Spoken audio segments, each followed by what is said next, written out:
Hai, minasan konnichiwa. O genki desu ka? Hai, dalam kesempatan video kali ini kita akan belajar mengenai pola bahasa Jepang dari dasar ya.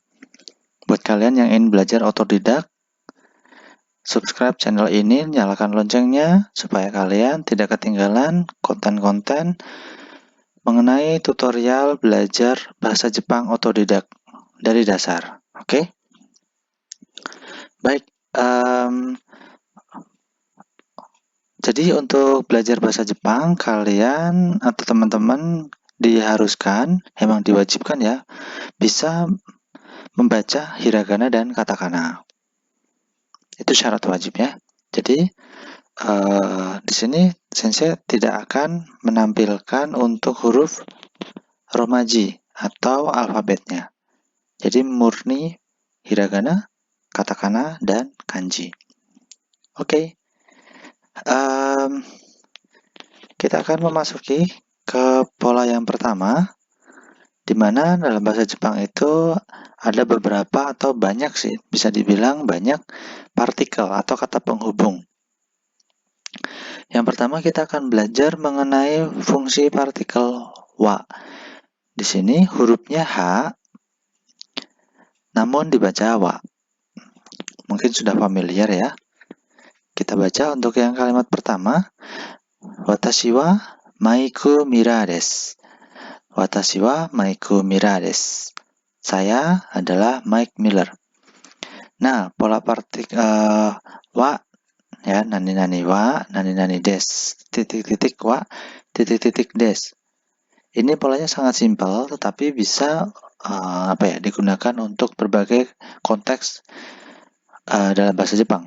Contohnya, kalimat pertama ini menunjukkan perkenalan diri.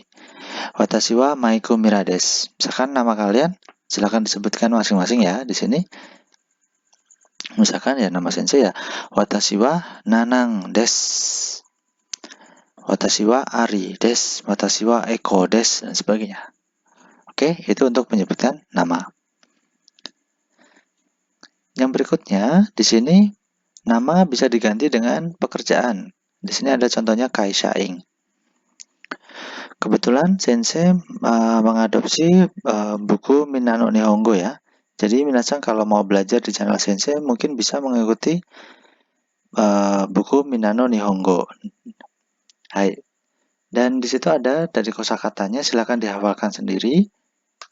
Oke, jadi ada kotoba kaishaing. Kaishaing itu karyawan ya. Jadi menggunakan pola yang ini. Watashi wa kaishaing desu. Saya adalah karyawan. Bagaimana kalau seorang guru? Ya, watashi wa sensei desu. Oke. Watashi wa sensei desu. Kalau misalkan pekerjaannya seorang dokter, ya watashi wa isha desu. Watashi wa isha desu. Hai. Oke, jadi yang pertama tadi adalah untuk memperkenalkan diri, juga bisa untuk menyebutkan nama dan pekerjaan. Oke, desu ka? Baik. Yang di pola kedua yaitu pola negatif. Oh ya, kalau kalimat tadi ya kalimat positif ya diakhiri dengan des.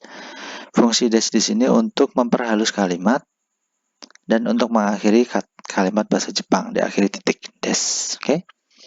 Yang berikutnya untuk yang nomor 2, diakhiri ja arimasen. Artinya ini pola kalimat negatif.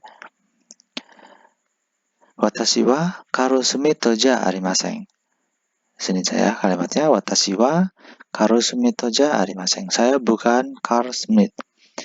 Misalkan ya watashi wa siapa ya tokoh yang terkenal. Watashi wa Obama ja arimasen, misalkan itu ya. Jadi artinya saya bukan Obama. Di sini adalah bukan, penanda negatif. Oke, desu ka?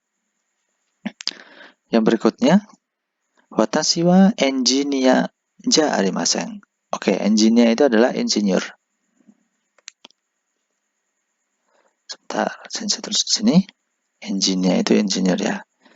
Oke deh, sensei tulis pakai engineer. Insinyur. Watashi wa engineer ja arimasen. Saya bukan insinyur. Oke. Watashi wa isa ja arimasen. Watashi wa sensei desu.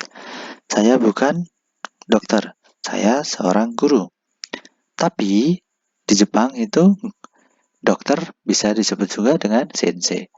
Nah, bingung kan ya? Oke. Hai. Itu hanya tambahan kosakata saja ya. Oke, yang berikutnya ya, setelah tadi kalimat positif dan kalimat negatif di sini ya, tandanya adalah ja arimasen. Untuk kalimat negatif, untuk kalimat berikutnya adalah kalimat tanya. Kalimat tanya itu mudah sekali ya, dengan ditambahin partikel ka. Nah, kalau tadi kita mengenal partikel wa, yang berikutnya adalah partikel ka.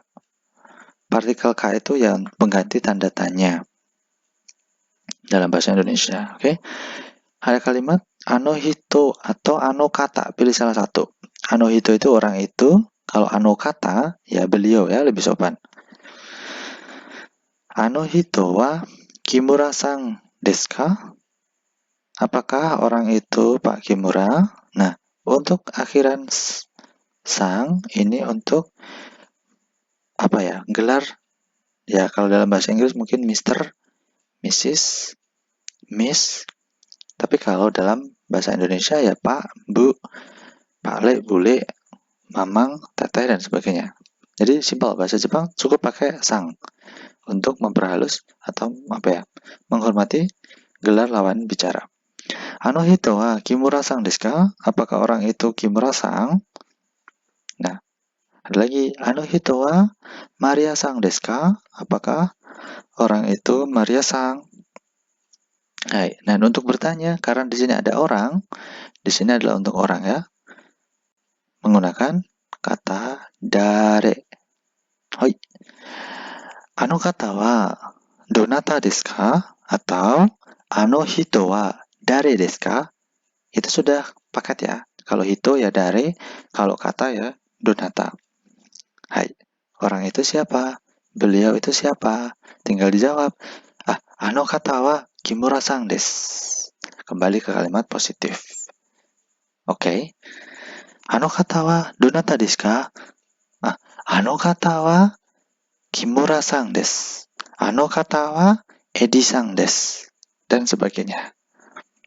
Baik. Sugi, Yongbang. Nomor 4 ya. Santos-san wa Brazilu jin desu. Santos-san wa Brazilu jin desu. Pak Santos adalah orang Brazil. Nah, Brazilu itu Brazil ya. Nah, di sini diakhiri jing atau ditempelin jing yang artinya orang. Oke, bentar. Hai. Di sini diakhiri nani-nani jing. Artinya orang. Orang titik-titik. Hai. Misalkan ya kalau orang Indonesia ya berarti Indonesia jing. Orang Amerika ya Amerika jing. Oke, silakan hafalkan kotobanya sendiri ya. Perbanyak kosakata. Hai. Nah, yang kalimat berikutnya, Maria-san mo Brazilu jin desu. Nah, di sini ada partikel baru. Partikel mo.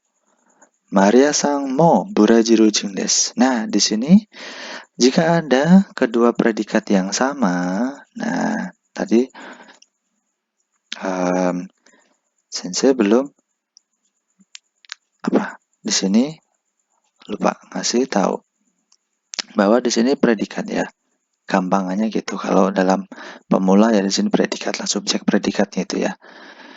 Ini sama-sama Brazilu jing, maka kalimat kedua atau yang seterusnya itu berlaku untuk partikel mo. Jadi Santos-san wa Brazilu jing desu.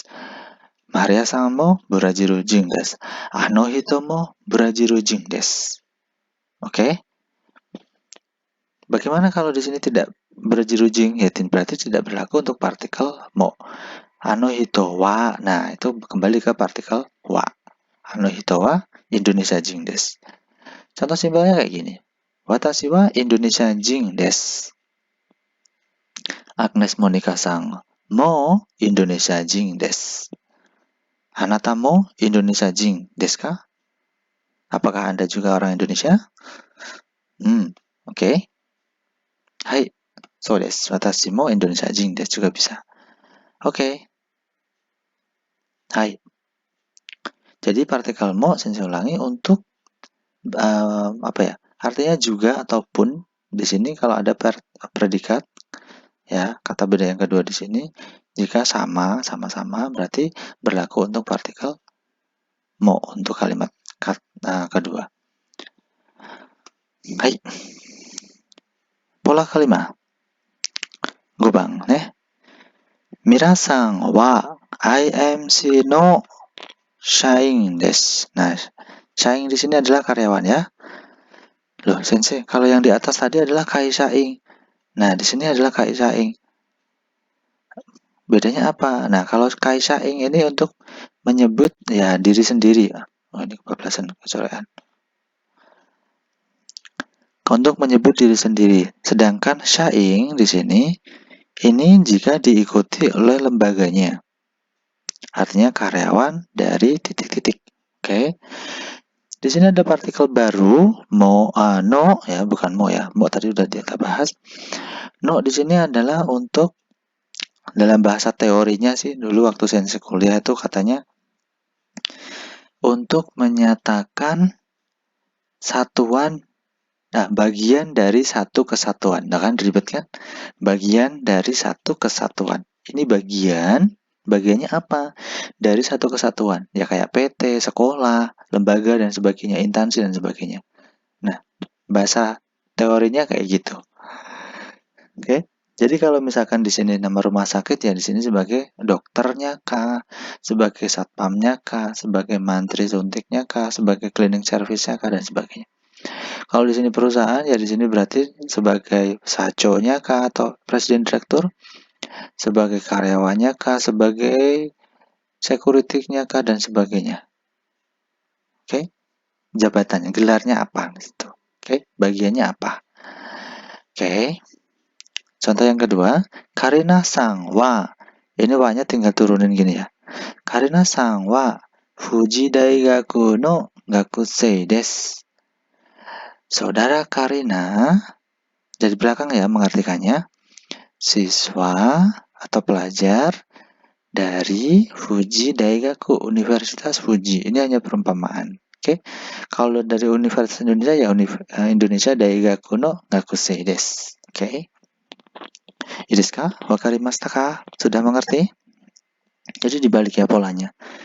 Jadi karyawan, kalau dalam bahasa Indonesia ya, karyawan Yamaha. Berarti ya Yamaha no shain. Tempelin no ya. Lemnya ini. Lemnya mereknya no. Tempelin. Oke, jadi kalau di sini ya di sini misalkan ada Sakura University ya, Sakura Daigaku no sensei desu misalkan gitu. Oke. Guru dari Sakura University. Hai, itu fungsi partikel no.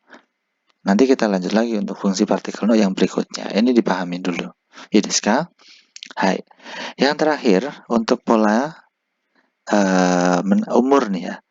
Di video sensei kemarin sudah membahas mengenai cara cepat ya menghafal atau memahami angka dari 0 sampai 100-an.